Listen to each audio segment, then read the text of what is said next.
کاسه صبرم شکست و درد من درمان نشد. غصه ها از حد گذشت و مشکلم آسان نشد. رنج های زندگی یا رنج های خویشتن، هر دو بر حال خرابم نقطه پایان نشد. جان خود کردم فدا در راه دوست و آشنا، روز بعد آن آشنا بر درد من درمان نشد.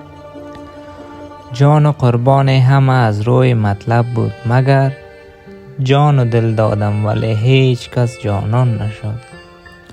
حاصل عمرم بجز رنج و غم چیزی نبود، بخت تاریکم خدایا روشن و تابان نشد. گریه کردم گاه گاهی در خلوتم از بی کسی، خنده بر شهر غریبم هیچ وقت ارزان نشد.